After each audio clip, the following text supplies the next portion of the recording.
ക്രിസ്തുവിൽ ഞങ്ങളെ എപ്പോഴും ജയോത്സവമായി നടത്തുകയും എല്ലായിടത്തും ഞങ്ങളെക്കൊണ്ട് തന്റെ പരിജ്ഞാനത്തിന്റെ വാസന വെളിപ്പെടുത്തുകയും ചെയ്യുന്ന ദൈവത്തിന് സ്തോത്രം.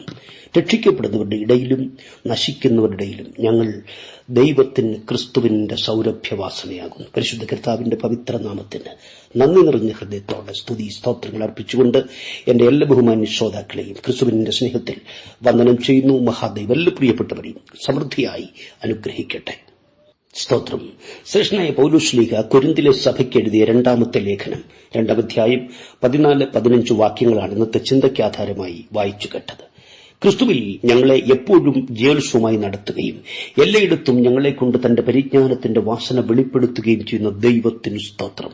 രക്ഷിക്കപ്പെടുന്നവരുടെ ഇടയിലും നശിക്കുന്നവരുടെ ഇടയിലും ഞങ്ങൾ ദൈവത്തിന് ക്രിസ്തുവിന്റെ സൗരഭ്യവാസനയാകുന്നു. പൗലോസ് പറയുന്നു, ക്രിസ്തുവിൽ ഞങ്ങളെ എപ്പോഴും ജയോത്സവമായി നടത്തുന്ന ഒരു ദൈവമുണ്ട്. പൗലോസിനോട് ചേർന്ന് ഇന്ന് പ്രഭാതത്തിൽ എത്ര പ്രിയപ്പെട്ടവർക്ക് പറയാൻ കഴിയും, ഇന്നും ഞാൻ കഷ്ടത്തിലാണെങ്കിലും ദൈവം എന്നെ ജയോത്സവമായി നടത്തും, പരാജയത്തിലാണെങ്കിലും ദൈവം എന്നെ ജയോത്സവമായി നടത്തും. എപ്പോഴും ജയോത്സവമായി നടത്തുന്ന ദൈവത്തെയാ പൗലോസ് ഇവിടെ പരിചയപ്പെടുത്തുന്നത്. ഇതിന്റെ അർത്ഥം വിശുദ്ധന്റെ ജീവിതത്തിൽ കഷ്ടതയുണ്ടായിട്ടേയില്ലെന്നല്ല. കഷ്ടതയിലും കണ്ണുനീരിലും രോഗത്തിലും ദുഃഖത്തിലും പീഡയിലും ഇരുട്ടു നിറഞ്ഞ കാരാഗ്രഹത്തിലും എവിടെയായിരുന്നാലും അവിടെയെല്ലാം തന്റെ കുഞ്ഞുങ്ങളെ എപ്പോഴും ജയോത്സവമായി നടത്തുന്ന ദൈവം ജീവിക്കുന്നു. സ്തോത്രം. യോസഫിനോട് ചോദിച്ചാൽ അദ്ദേഹം പറഞ്ഞു തരും, ചെയ്യാത്ത തെറ്റിന് കാരാഗ്രഹത്തിൽ കിടന്നപ്പോഴും ദൈവം എന്നെ ജയോത്സവമായി നടത്തി. അതുകൊണ്ട് നിരാശയുടെ കുണ്ടറയിലും അപ്പക്കാരുടെ പ്രമാണിക്ക് പ്രത്യാശ നൽകാൻ എനിക്ക് കഴിഞ്ഞു. ഹല്ലേലൂയ. ദാവീദ് പറഞ്ഞു തരും, അപ്പനും അമ്മയും എന്നെ ഉപേക്ഷിച്ചതാ, സഹോദരങ്ങൾ ആരും എന്നെ പരിഗണിച്ചിട്ടേയില്ല, ജ്യേഷ്ഠന്മാരൊക്കെ യുദ്ധപാഠവും നേടി സൈന്യത്തിൽ സേവനം ചെയ്യുമ്പോൾ എന്നെ ആരും വിദ്യാഭ്യാസം ചെയ്യിച്ചില്ല, എന്നെ ആരും പഠിക്കേണ്ട സമയത്ത് പഠിക്കാനയച്ചില്ല, കാട്ടിൽ ആടുമേയ്ക്കാനാ പറഞ്ഞയച്ചത്. എന്നാൽ അവിടെയും ദൈവം എന്നെ ജയോത്സവമായി നടത്തി. അതുകൊണ്ട് ആ സിംഹത്തെ കീറാൻ എനിക്ക് കഴിഞ്ഞത്, കരടി അടിച്ചു കൊല്ലാനിടയായത്, ഒരു രാജ്യത്തിന്റെ സൈന്യ സമൂഹം മുഴുവനും ഭയന്നു വിറച്ചു നിൽക്കുമ്പോ ആ മല്ലനെ കൊല്ലാൻ എനിക്ക് കഴിഞ്ഞത്, എല്ലായിടത്തും എല്ലായ്പ്പോഴും തന്റെ കുഞ്ഞുങ്ങളെ ജയോത്സവമായി നടത്തുന്ന ദൈവം ജീവിക്കുന്നതുകൊണ്ടാണ്. ഹല്ലേലൂയ. ദാവീദിനോട് ചോദിക്കുക, നമുക്കൊന്ന് ചോദിക്കാം, നിന്റെ എല്ലാ സഹോദരങ്ങളും യുദ്ധ നൈപുണ്യമുള്ളവരാണല്ലോ, മിലിറ്ററിയിൽ സേവനമനുഷ്ഠിക്കുന്നവരാണല്ലോ, നീ വിദ്യാഭ്യാസം പോലും ചെയ്തിട്ടില്ല, കായികാഭ്യാസവും പഠിച്ചിട്ടില്ല, ആയുധം കൊണ്ട് അടലാടാൻ ആരും നിന്നെ പഠിപ്പിച്ചിട്ടില്ല, പിന്നെ എങ്ങനെ നീ ജയം പ്രാപിച്ചു? ഈ ചോദ്യത്തിന്റെ ഉത്തരം ദാവീദ് പറഞ്ഞാൽ എങ്ങനെയിരിക്കും? 18-ാം സങ്കീർത്തനം 34-ാം വാക്യം, യഹോവ എന്റെ കൈകൾക്ക് യുദ്ധാഭ്യാസം വരുത്തുന്നു, അതുകൊണ്ട് എന്റെ ഭുജങ്ങൾ താമ്രചാപം കുലയ്ക്കുന്നു. അപ്പൻ പഠിപ്പിച്ചില്ലെങ്കിലും സ്വർഗത്തിലെ അപ്പൻ എന്നെ പഠിപ്പിച്ചു. 144-ാം സങ്കീർത്തനം 1-ാം വാക്യം, എന്റെ പാറയാകുന്ന യഹോവ വാഴ്ത്തപ്പെട്ടവൻ, അവൻ എന്റെ യുദ്ധത്തിന് എന്റെ കൈകളെയും പോരിന് എന്റെ വിരലുകളെയും അഭ്യസിപ്പിക്കുന്നു. ഹല്ലേലൂയ. കുഞ്ഞേ, എല്ലാം പ്രതികൂലമാണെങ്കിലും, ഉറ്റവർ കൈവിട്ടാലും, സ്നേഹിതർ സഹായിക്കാനില്ലെങ്കിലും, ഇന്നു നീ കയ്പുനീര് കുടിക്കുകയാണെങ്കിലും, നാളെ നിന്നെക്കൊണ്ട് മധുരം വിളമ്പിക്കാൻ എന്റെ ദൈവത്തിന് കഴിയും. പരിശുദ്ധാത്മാവിന്റെ ആലോചനയാണ്. യേശുവിന്റെ നാമത്തിൽ കഷ്ടതയുടെ നടുവിൽ, കണ്ണുനീരിന്റെ നടുവിൽ, നീറുന്ന വേദനയുടെ നടുവിൽ പിടയുമ്പോഴും മറ്റുള്ളവർക്ക് ആശ്വാസമായി തീരാൻ കർത്താവ് നിന്നെ ഉപയോഗിക്കും. കാരണം ക്രിസ്തുവിൽ നിന്നെ ജയോത്സവമായി നടത്തുന്ന ദൈവം ജീവിക്കുന്നു. അവൻ നിന്നെ തന്റെ കരങ്ങളിൽ വഹിച്ചിരിക്കുന്നു. തെളിവിന് ഒരു സംഭവം നോക്കൂ. നമുക്കറിയാം, കയ്പുനീരു നിറഞ്ഞ മാറായുടെ കരയിൽ ഒരു ചെടി നിൽക്കുന്നു. എവിടെയാ നിൽക്കുന്നത്? കയ്പുനീരിന്റെ കരയിൽ. ഈ സസ്യം നിത്യവും ആഗിരണം ചെയ്യുന്നത്, വലിച്ചു കുടിക്കുന്നത് ഈ കയ്പുനീര് തന്നെയാണെന്നത് സംശയമില്ല. എന്നാൽ കയ്പുനീര് കുടിച്ചു വളർന്ന വൃക്ഷത്തിന്റെ ശിഖരം ഒരു കമ്പ് വെട്ടി മാറായിലെ കയ്പുനീരിലിട്ടപ്പോൾ വെള്ളം മധുരമായി. ഹല്ലേലൂയ. മുളച്ചു വന്ന കാലം മുതൽ കഴിഞ്ഞ നാളുകളിലെല്ലാം നിരന്തരം കയ്പുനീര് കുടിച്ച ചെടിയാ ഇതാ ജനലക്ഷങ്ങൾക്കും മധുരമുള്ള വെള്ളം സമ്മാനിക്കുന്നു. 30 ലക്ഷം ജനങ്ങളുടെ കയ്പ് മാറുവാൻ, അവരുടെ ജീവിതത്തിൽ മധുരം പകരുവാൻ ഈ ചെടി കാരണമായി തീർന്നു. അഭിഷിക്തനെ, കഴിഞ്ഞ നാളുകളിലേക്ക് തിരിഞ്ഞു നോക്കിയാൽ എന്തെല്ലാം കഷ്ടത താങ്കൾക്ക് അഭിമുഖീകരിക്കേണ്ടതായി വന്നു. കഷ്ടതയുടെ കണ്ണുനീര്, കയ്പുനീര് കുടിക്കേണ്ടതായി വന്നു. ഇന്നും നിന്റെ കയ്പ് മാറിയിട്ടില്ല, ശരിയാ. പക്ഷേ നിന്റെ വാക്കുകൾ, തങ്ങളുടെ വാക്കുകൾ മറ്റുള്ളവരെ മധുരിപ്പിക്കുന്നു. ഇന്നലകളിൽ കയ്പുനീര് കുടിച്ചതിന് അളവില്ല, എന്നാൽ ഇന്ന് നിന്റെ ശുശ്രൂഷ അനേകരുടെ ജീവിതത്തിലെ കയ്പ് മാറ്റാനിടയാക്കുന്നു. യേശുവിന്റെ നാമത്തിൽ മക്കളെ ചേർത്ത് നിർത്തി ആശ്വസിപ്പിക്കും ജീവിപ്പിക്കേണ്ടവരും മാറ്റി നിർത്തുകയാണോ? ഒറ്റപ്പെടുത്തലിന്റെ കയ്പുനീര് നീ കുടിക്കുകയാണോ? പരിശുദ്ധാത്മാവ് പറയുന്നു, കുഞ്ഞെ, നിന്റെ ജയോത്സവമായി നടത്തുന്ന ദൈവം ജീവിക്കുന്നു. ഒരിക്കലേ നമ്മുടെ കർത്താവ് പറഞ്ഞു, ഒരുത്തിന് 100 ആടുണ്ടെന്നിരിക്കട്ടെ, അതിൽ ഒരെണ്ണം ഒറ്റപ്പെട്ടു പോയാൽ മറ്റു 99 വിട്ട് ഒറ്റപ്പെട്ടു പോയതിനെ അന്വേഷിച്ചെന്ന് തോളിലേറ്റി വീട്ടിക്കൊണ്ടുവരും. മനസ്സിലായോ മക്കളെ? നീ ഒറ്റപ്പെടുമ്പോൾ ഓർക്കണം, നല്ല ഇടയൻ നിന്നെ തോളിലേറ്റാൻ വരുന്നുണ്ട്. മാറോട് ചേർത്ത് പിടിച്ചു വീട്ടിക്കൊണ്ടുവരാൻ ഇടയൻ വരുന്നുണ്ട്. പലരും കണ്ടും കാണാതെയും പോകുമ്പോൾ ഇടനെഞ്ചു കലങ്ങുമെങ്കിലും പറയട്ടെ, നിന്നെ തോളിലെടുത്തു വീട്ടിൽ കൊണ്ടുപോകാൻ നല്ല ഇടയൻ വരുന്നുണ്ട്. സ്തോത്രം. ശ്രദ്ധിക്കൂ, പല കാരണങ്ങളാൽ ഒറ്റപ്പെട്ടു പോയ ആട്, ഒറ്റപ്പെടുത്തപ്പെട്ട ആട്. എന്നാൽ അന്ന് കൂട്ടം ചേർന്നു നിന്ന ആടുകൾ ആലയിലെത്താൻ വേണ്ടി മരുഭൂമിയിൽ കൂടെ നടന്ന് തളരുമ്പോൾ ഒറ്റപ്പെട്ടു പോയതിനെ തോളിലെടുത്തു നടത്തുന്ന ഇടയൻ. ഹല്ലേലൂയ. സഹോദരങ്ങൾ, നിന്നെ ഒറ്റപ്പെടുത്തിയോ? ജയോത്സവമായി നടത്തുന്ന ദൈവം നിന്നെ തോളിലെടുക്കും. മാറോട് ചേർത്ത് പിടിച്ചു ഇടയൻ നിന്നെ കൊണ്ടു നടക്കും. എവിടെ വരെ? വീട്ടിലെത്തുന്നതുവരെ. വഴിക്കിട്ടിട്ട് പോകത്തില്ല. വീട്ടിലെത്തുന്നതുവരെ ഒപ്പമിരുന്ന് ആരാധിച്ചവർ നിന്നെ ഒറ്റപ്പെടുത്തിയിരിക്കുന്നു. മനസ്സിലാക്ക്, നല്ല ഇടയൻ നിന്നെ തോളിലെടുക്കുന്ന സമയം വരുന്നു, യേശുവിന്റെ നാമത്തിൽ. ഹല്ലേലൂയ. ജീവിതത്തിൽ വന്നുപോയി ഒറ്റപ്പെടൽ ഹൃദയത്തെ മുറിപ്പെടുത്തിയോ? സാരമില്ല. ജയോത്സവമായി നടത്തുന്ന ദൈവം നിന്റെ തോളിലെടുക്കും മക്കളെ, നെഞ്ചോട് ചേർത്ത് പിടിക്കും. നീ വീട്ടിലെത്തും, തോളിലെടുത്തു നിന്നെ വീട്ടിലെത്തിക്കും. ഒറ്റപ്പെടുത്തിയവരും കുറ്റപ്പെടുത്തിയവരും കുത്തിമാറ്റിയവരും ഒക്കെ നടന്ന് തളർന്നു വരുമ്പോൾ മറ്റുള്ളവരാൽ ഒറ്റപ്പെടുത്തപ്പെട്ട നീ ഇടയന്റെ തോളിലിരിക്കും, നെഞ്ചോട് ചേർന്നിരിക്കും. ആമേൻ. ഒരുപക്ഷെ ഇത് കാണുമ്പോൾ മറ്റുള്ളവർക്ക് അസൂയ തോന്നുന്നത് സ്വാഭാവികമാണ്. കുഞ്ഞെ, കുശുമ്പ് കുത്തിയിട്ട് കാര്യമൊന്നുമില്ല. അത്രത്തോളം അനുഭവിച്ചത്. ഹല്ലേലൂയ. ഒറ്റപ്പെട്ടു പോയപ്പോൾ, കുഴിയിൽ വീണു പോയപ്പോൾ, കരകയറാൻ പരിശ്രമിച്ച് തളർന്നു പോയവർ ഈ സന്ദേശം കേൾക്കുന്നുണ്ട്. വിശ്വസിക്ക്, ഇടയൻ നിന്നെ തേടി വരുന്നുണ്ട്. കരകയറാൻ വേണ്ടി പെടാപാട്ടുപെട്ട് തളർന്നുപോയോ, പെടാപ്പാടുപെട്ട് തളർന്നുപോയോ, കുഴഞ്ഞുപോയോ, ഇനിയും നീ നടന്നു പോകാൻ ദൈവം അനുവദിക്കത്തില്ല. അവൻ നിന്നെ തോളിലെടുക്കും. ഹല്ലേലൂയ. മാറായിയുടെ കരയിൽ നിന്ന് ചെടി കുടിച്ചുകൊണ്ടിരുന്നത് കയ്പുനീരാണെങ്കിലും കൊടുക്കുന്നത് മധുരമുള്ള വെള്ളമാണ്. ഹല്ലേലൂയ. ഈ നാളുകളിൽ അപമാനത്തിന്റെ കയ്പുനീര് കുടിക്കുന്ന ദൈവ പൈതലെ, മറ്റുള്ളവരുടെ ജീവിതത്തിൽ മധുരം വിളമ്പാൻ കർത്താവ് നിന്നെ ഉപയോഗിക്കും. യെസ്, നിന്നെ സഹിച്ചു മടുത്തിരിക്കുന്ന ജീവിതമേ, നീ കുടിക്കുന്നത് കയ്പുള്ളതാണെങ്കിലും കൊടുക്കുന്നത് മധുരമുള്ളതായിരിക്കും. ദൈവത്തിന് മഹത്വം, ദൈവത്തിന് മഹത്വം. നമുക്ക് കുറിവാക്യത്തിലേക്ക് മടങ്ങി വരാം. പൗലോസ് പറയുന്നു, 2 കൊരിന്ത്യർ 2:14-15, ക്രിസ്തുവിൽ ഞങ്ങളെ എപ്പോഴും ജയോത്സവമായി നടത്തുകയും എല്ലായിടത്തും ഞങ്ങളെക്കൊണ്ട് തന്റെ പരിജ്ഞാനത്തിന്റെ വാസന വെളിപ്പെടുത്തുകയും ചെയ്യുന്ന ദൈവം രക്ഷിക്കപ്പെടുന്നവരുടെയിലും നശിക്കുന്നവരുടെയിലും ഞങ്ങൾ ക്രിസ്തുവിന്റെ സൗരഭ്യവാസനയാകുന്നു. ഭക്തൻ പറയുകയാ, ഞങ്ങൾ ദൈവത്തിന്റെ സൗരഭ്യവാസനയാ. രക്ഷിക്കപ്പെടുന്നവരുടെയിലും നശിക്കുന്നവരുടെയിലും ഞങ്ങൾ ക്രിസ്തുവിന്റെ സൗരഭ്യവാസനയാ എന്ന് പറഞ്ഞാൽ ക്രിസ്തുവിന്റെ പരിജ്ഞാനത്തിന്റെ സൗരഭ്യം വെളിപ്പെടുത്തുന്നവരാണ്. എന്നാൽ അനേകർക്ക് സൗരഭ്യം പകർന്നു നൽകുന്ന ഇദ്ദേഹത്തിന്റെ ജീവിതമെന്ന് പരിശോധിച്ചു നോക്കാം. ഒരു വാക്യം 1 കൊരിന്ത്യർ ലേഖനം 4-ാം അധ്യായത്തിന്റെ 11 മുതൽ 13 വരെ വായിക്കണം. വിശദീകരിക്കാൻ നേരമില്ല, സൂചിപ്പിക്കാം. 1 കൊരിന്ത്യർ 4:11 മുതലാണ്. ഈ നാഴിക വരെ ഞങ്ങൾ വിശന്നും ഉടുപ്പാനില്ലാതെയും കുത്തുകൊണ്ടും സ്ഥിരവാസം കൂടാതെയും ഇരിക്കുന്നു.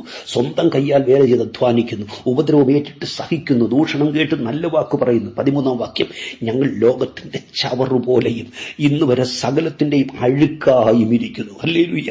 അനേകർക്ക് പരിജ്ഞാനത്തിന്റെ സൗരഭ്യം പകർന്നു കൊടുക്കുന്ന ഭക്തന്റെ ജീവിതാനുഭവമാണ് നമ്മുടെ വായിച്ചത്. 11-ാം വാക്യം നോക്കൂ. ഈ നാഴിക വരെ ഞങ്ങൾ വിശന്നു എന്ന് പറഞ്ഞാൽ കൊരിന്തിലെ ജനങ്ങൾക്ക് ഈ കത്തെഴുതുന്ന ഈ നാഴികയിലും ഞാൻ വിശന്നാണ് ഇരിക്കുന്നത്. അനേകരിൽ സ്വർഗീയ സന്തോഷം നിറയ്ക്കാൻ ഈ ലേഖനം എഴുതുന്ന സമയത്തും ഞാൻ വിശന്നാണ് ഇരിക്കുന്നത്. ഈ നാഴിക വരെ ദാഹിച്ചാണ് ഇരിക്കുന്നത്, കുത്തുകൊണ്ടാണ് ഇരിക്കുന്നത്. ഞങ്ങൾ ലോകത്തിന്റെ ചവറ് പോലെയാണ് ഇരിക്കുന്നത്, വേസ്റ്റ് പോലെയാണ് ഇരിക്കുന്നത്. അടുത്തത്, സകലത്തിന്റെയും അഴുക്കായിട്ടാണ് ഇരിക്കുന്നത്. ഹല്ലേലൂയ. ചവർ, അഴുക്ക്.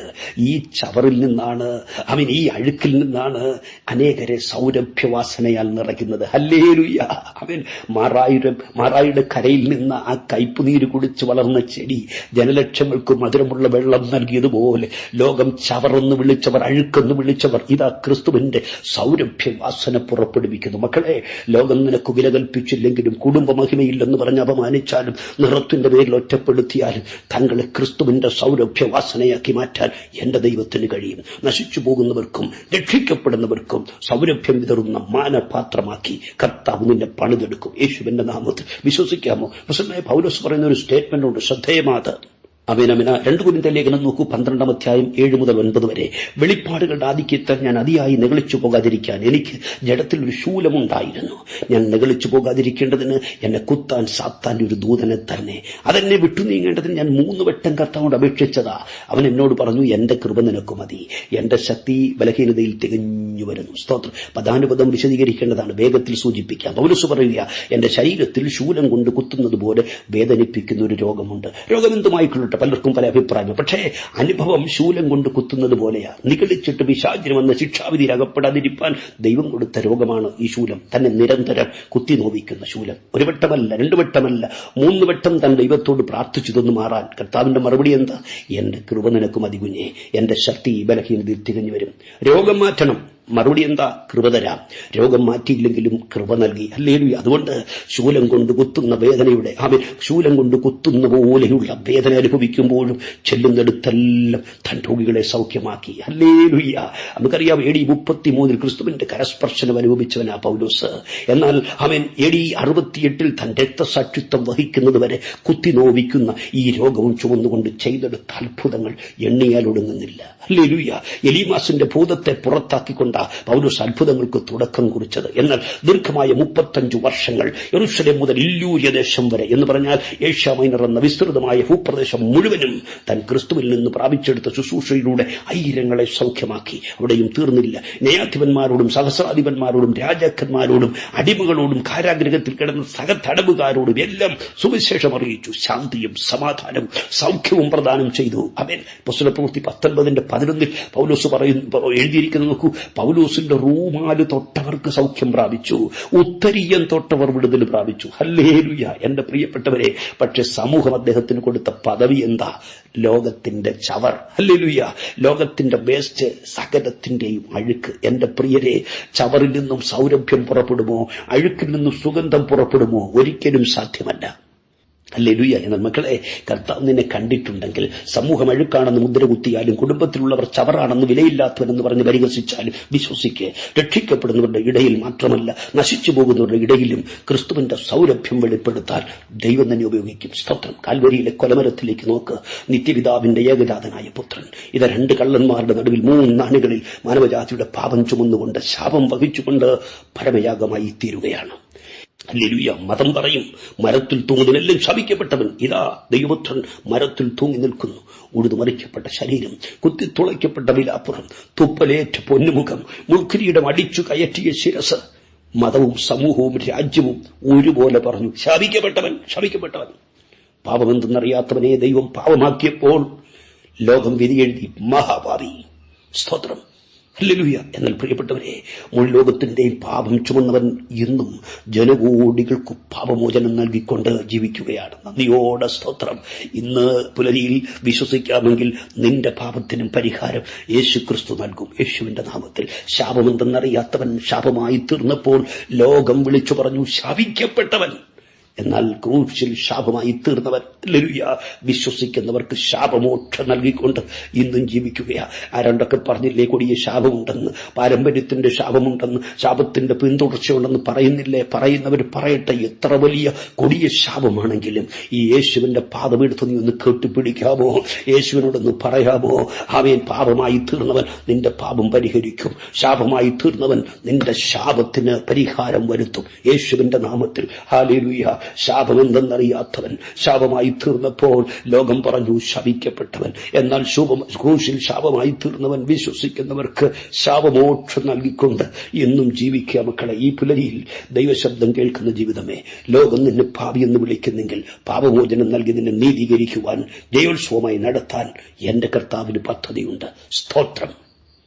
Hallelujah, hallelujah. സ്വന്തം കുടുംബത്തിലുള്ളവർ പോലും കുഞ്ഞെ നിന്നെ ശപിക്കപ്പെട്ടവനെന്ന്, അവൻ ഒന്നിനും കൊള്ളാത്തവന്, വിലയില്ലാത്തവനെന്ന് പറഞ്ഞ് പരിഹസിക്കുന്നെങ്കിൽ, നീ ചെല്ലുന്നിടത്തൊന്നും ഗുണം പിടിക്കത്തില്ലെന്ന് പറയുന്നെങ്കിൽ, നിന്റെ ശാപത്തെ അനുഗ്രഹമാക്കി മാറ്റാൻ എന്റെ ദൈവം ആഗ്രഹിക്കുന്നു. യേശുവിന്റെ നാമത്തിൽ. മുള്ളിൽ നിന്ന് മുന്തിരിപ്പഴം പറിക്കാൻ കഴിയില്ല, വചനം പറയുകയാ. ഞെരിഞ്ഞിൽ നിന്ന് അത്തിപ്പഴം പറിക്കാൻ കഴിയത്തില്ല. എന്നാൽ നീ ദൈവവിളി കേട്ടനുസരിക്കാൻ തയ്യാറായാൽ മാറായെ മധുരമാക്കിയ ദൈവത്തിന് നിന്നെ മാനിക്കാൻ കഴിയും, നിന്നെ മാറ്റാൻ കഴിയും. ഹല്ലേലൂയ. കയ്പുനീര് കുടിച്ചവനെ കൊണ്ട് മധുരം വിളമ്പിക്കാൻ ദൈവത്തിന് കഴിയും. ലോകം അഴുക്കെന്ന് വിളിച്ചാക്ഷേപിച്ചവനെ, ചവറെന്ന് പറഞ്ഞ് പുച്ഛിച്ചവനെ സൗരഭ്യം പുറപ്പെടുവിക്കുന്നവനാക്കാൻ ദൈവത്തിന് കഴിയും. സ്തോത്രം. ഇന്ന് പുലരിയിൽ പരിശുദ്ധാത്മ നൽകിയ ആലോചന ഏറ്റെടുത്ത് ദൈവത്തിന് മഹത്വം കൊടുക്കാൻ എന്റെ ശ്രോതാക്കളിൽ എത്ര പേർ തയ്യാറാകും? ഉറപ്പാണ്, കർത്താവ് നിന്റെ സ്ഥിതിക്ക് മാറ്റം വരുത്തും. എന്തു തന്നെയായാലും, എത്ര കൊടിയ വിഷയമായാലും, ഒരിക്കലും പരിഹാരമല്ലെന്ന് എല്ലാവരും പറഞ്ഞാലും ആമേൻ, ഹല്ലേലൂയ, ദൈവത്തെ ആശ്രയിക്കുക, ദൈവത്തിന് മഹത്വം കൊടുക്കുക, ദൂതേറ്റെടുക്കുക. കർത്താവ് നിന്റെ സ്ഥിതിക്ക് മാറ്റം വരുത്തും. നിന്നെ അനുഭവിക്കുകയാണോ? ദൈവം നിന്നെ മാനപാത്രമാക്കി മാറ്റും. ശാപം ഏറ്റുവാങ്ങിയവരാണോ? ദൈവം നിന്നെ അനുഗ്രഹ വിഷയമാക്കി മാറ്റും. സ്വർഗം നിന്റെ രട്ടു നീക്കി സന്തോഷമുടിപ്പിക്കും. കർത്താവ് നിന്റെ വിലാപത്തെ നൃത്തമാക്കി മാറ്റും. ശാപത്തെ കുഞ്ഞെ അനുഗ്രഹമാക്കും. പരാജയങ്ങളെ മക്കളെ വിജയമാക്കി മാറ്റും. കണ്ണുനീരിനെ പുഞ്ചിരിയാക്കി മാറ്റും. നിരാശയെ പ്രത്യാശയാക്കി മാറ്റും. യേശുവിന്റെ നാമത്തിൽ മക്കളെ, നിനക്കു വേണ്ടി സകലവും നിർവഹിക്കുന്ന ദൈവപുത്രന് ഹൃദയത്തിൽ ഇടം കൊടുക്കാമോ? ആ യേശുവിനെ വിളിച്ചപേക്ഷിക്കാമോ? നിനക്ക് കണ്ണുനീരിലും പുഞ്ചിരിക്കാൻ കഴിയും. നിനക്ക് കണ്ണുനീര് വരത്തില്ല എന്നല്ല, ആ കണ്ണുനീരിന്റെ നടുവിലും പുഞ്ചിരിയോട് ദൈവത്തെ സ്തുതിക്കാൻ കഴിയും. കഷ്ടതയിലും പാടാൻ കഴിയും. കഷ്ടത വരത്തില്ലെന്നല്ല മക്കളെ, കഷ്ടത വന്നേക്കാം, എന്നാൽ അതിലും സന്തോഷത്തിന്റെ ഗാനമാലപിക്കാൻ കുഞ്ഞ് നിനക്ക് കഴിയും. കയ്പുനീര് കുടിക്കുമ്പോഴും ഹല്ലേലൂയ മധുരം വിളമ്പാൻ, കയ്പുനീര് കുടിക്കുന്നവർക്ക് മധുരം വിളമ്പാൻ നിനക്ക് കഴിയും. അഴുക്കെന്നും ചവർന്നും വിളിച്ച് ലോകം ആക്ഷേപിക്കുമ്പോഴും ക്രിസ്തുവിന്റെ പരിജ്ഞാനത്തിന്റെ സൗരഭ്യം വിളമ്പാൻ താങ്കൾക്ക് കഴിയും. ഏൽപ്പിച്ചു കൊടുക്കാം. കർത്താവേ, നീ എന്നെ അറിയുന്നു, എന്റെ ഇന്നലകളെ അറിയുന്നു, കഴിഞ്ഞ കാലങ്ങളിൽ ഞാൻ അനുഭവിച്ച വേദനകൾ നീ അറിയുന്നു, എന്റെ അപമാനം അറിയുന്നു, ഇപ്പോൾ ഞാൻ അനുഭവിച്ചു കൊണ്ടിരിക്കുന്ന എന്റെ പ്രശ്നം എന്റെ ദൈവം നിനക്കറിയാം, എന്റെ പ്രതികൂലത്തിന്റെ കാഠിന്യം അങ്ങേക്കറിയാം, എന്റെ ഞെരുക്കം എന്താണെന്നറിയാം, എന്റെ രോഗം എന്താണെന്നറിയാം, ഞാൻ അനുഭവിക്കുന്ന അപമാനം എന്താണെന്നറിയാം, എന്റെ കുഞ്ഞുങ്ങളുടെ സ്ഥിതി നിനക്കറിയാം, എന്റെ ബാധ്യത നിനക്കറിയാം. സഹായിക്കണം അപ്പ, എന്നെ നിന്റെ പൈതലാക്കി മാറ്റണം. കുഞ്ഞെ, ആത്മാർത്ഥമായി ഈ വാക്കുകൾ നിന്റെ ഹൃദയത്തിൽ നിന്ന് പുറത്തു വന്നെങ്കിൽ മക്കളെ, ഈ പ്രാർത്ഥനയ്ക്ക് വൻ കാര്യങ്ങൾ ചെയ്യാൻ കഴിയും. നീ ഒത്തിരി പ്രാസഭംഗിയോടൊന്നും പ്രാർത്ഥിച്ചില്ല, ഒത്തിരി വാക്യങ്ങളുടെ പിൻബലത്തോടെ പ്രാർത്ഥിച്ചില്ല. പക്ഷേ നിന്റെ പ്രാർത്ഥനാ വാചകം ഹൃദയത്തിൽ നിന്നായിരുന്നെങ്കിൽ, കർത്താവായ യേശു ക്രിസ്തുവിനോടായിരുന്നുവെങ്കിൽ, ഉറപ്പ് ആമേൻ, നിന്റെ പ്രാർത്ഥനയ്ക്ക് വൻ കാര്യങ്ങൾ ചെയ്യാൻ കഴിയും. പരിശുദ്ധാത്മാവിന്റെ അരുളപ്പാട് പ്രിയപ്പെട്ടവരോട് പങ്കുവെച്ചത് എളിയ സുവിശേഷകൻ രാജൻ ഫിലിപ്പാണ്, പതിവ് പോലെ അടിമാലിയിൽ നിന്നും. സഹോദരങ്ങളെ, നിങ്ങളെ അലട്ടുന്ന കാര്യങ്ങൾ എന്തെങ്കിലും ഉണ്ടെങ്കിൽ അറിയിച്ചാൽ നമുക്ക് ഒരുമിച്ച് പ്രാർത്ഥിക്കാം. കർത്താവ് മറുപടി നൽകി എന്റെ സഹോദരങ്ങളെ ഐശ്വര്യമായി മാനിക്കും. നമ്പർ ഇതാണ് 9072141834.